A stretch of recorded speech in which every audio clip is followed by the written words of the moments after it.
মোৰ বন্ধু বান্ধৱীসকল তোমালোক সকলোকে আমাৰ এই চেনেললৈ পুনৰবাৰ স্বাগতম জনাইছোঁ। আজি হৈ যোৱা দিনৰ প্ৰি এণ্ট্ৰি টেষ্ট এক্সামত অহা কুৱেশ্যনবোৰ আমি আলোচনা কৰিছিলোঁ। পাৰ্ট 1ত প্ৰায় 12টামান কুৱেশ্যন আলোচনা কৰিছিলোঁ। নেক্সট পাৰ্ট 2ত এইকেইটা কুৱেশ্যন তোমালোকৰ বাবে লৈ আহিছোঁ। এইটো কুৱেশ্যনো অহা বুলি জনাইছে যে what is the SI unit of force, বলৰ এছআই একক কি? তো বলৰ এছআই একক হৈছে নিউটন। নেক্সট এনেকুৱা এটা কুৱেশ্যন অহা বুলি জনাইছে যে তলৰ কোনটো স্ত্ৰীবত্যয় বুলি ক'লে আছে অপশ্যন থকা বুলি কৈছে পৃথিৱী, চন্দ্ৰ আৰু সূৰ্য। পৃথিৱী হ'ব শুদ্ধ উত্তৰ, পৃথিৱী এইটো হ'ব। স্ত্ৰীবত্যয় নে স্ত্ৰীলিংগ এনেকুৱা ধৰণৰ প্ৰশ্ন আহিছিলে, স্ত্ৰীলিংগ বুলিও থাকিব পাৰে, সেই পৃথিৱীয়ে হ'ব এইটো কাৰেক্ট আনচাৰ। নেক্সট এনেকুৱা এটা কুৱেশ্যন আহিছিল যে মাটিৰ উপাদান কেইটা? মাটিৰ উপাদান হৈছে 4টা, সেইকেইটা হৈছে খনিজ পদাৰ্থ, জৈৱ পদাৰ্থ, পানী আৰু বায়ু। ঠিক আছে। নেক্সট কোনটোৰ পৰা কৰ লোৱা নাযায়? এইটো আয়কৰ হ'ব লাগে মোৰ বোধেৰে শুদ্ধ উত্তৰ। যিহেতু অপশ্যনবোৰ গোটেই নাজানো, গতিকে দুই এটা ইয়াৰে ভুল হ'বও পাৰে। যদি ভুল দেখা বা কমেণ্ট ছেকশ্যনত জনাবলৈ নাপাহৰিবা।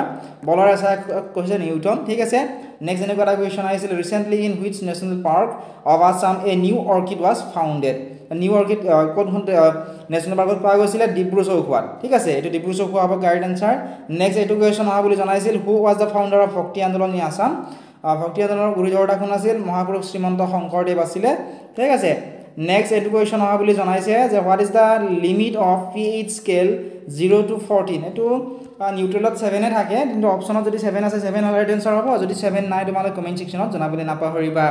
এতিয়া আমি নেক্সট কুৱেশ্যনটো চাওঁ আহাচোন। কুৱেশ্যন দিয়া আছিল which among the following is a north following river.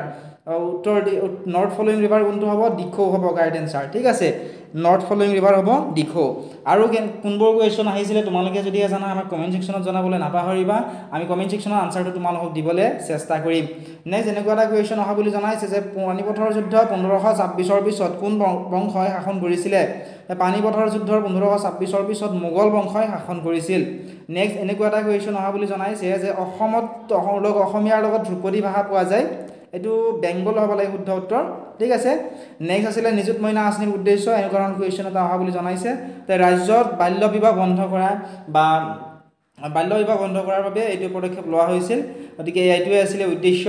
Next আছিলে বিশ্ব বেংকৰ কাম কি? বিশ্ব বেংকৰ কাম কি? অপশ্যনত আছিলে শিক্ষাৰ ক্ষেত্ৰত ঋণ, এইটো শুদ্ধ হ'ব। শিক্ষাৰ ক্ষেত্ৰত ঋণ প্ৰদান কৰা হৈছে বিশ্ব বেংকৰ এটা কাম। নেক্সট NEP 2022 ৰিলেটেড এটা কুৱেশ্যন আহিছিলে, এইটো কস্তুৰী ৰংগন হ'ব কাৰেক্ট এনচাৰ। ঠিক আছে। নেক্সট চিলাই মেচিন কি?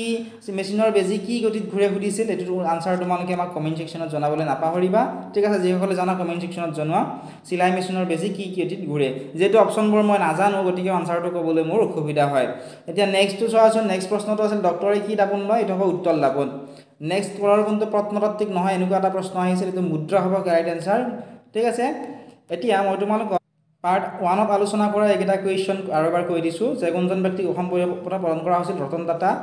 কোনগৰাকী গভৰ্ণৰ জেনেৰেলে চৰ্দাবিলিক নীতি প্ৰৱৰ্তন কৰিছিল? Lord Dalhousie. নেক্সট ইলেক্ট্ৰিক বাল্বত ব্যৱহৃত ফিলামেণ্ট কি ধাতুৰে তৈয়াৰ কৰা হয়? এইটো হ'ব টাংষ্টেনেৰে। বিশ্ব বন দিৱস পালন কৰা হয় 21 মাৰ্চ, এইটো কুৱেশ্যনো আহিছিলে। ভূমিকম্পৰ প্ৰাবল্য জোখা যন্ত্ৰটোৰ নাম আহিছিলে চিস্মোগ্ৰাফ হ'ব। নাটোৰ ফুল ফৰ্মটো হ'ব নৰ্থ আটলাণ্টিক ট্ৰিটি অৰ্গেনাইজেশ্যন, এইটো কুৱেশ্যনো আহিছিল।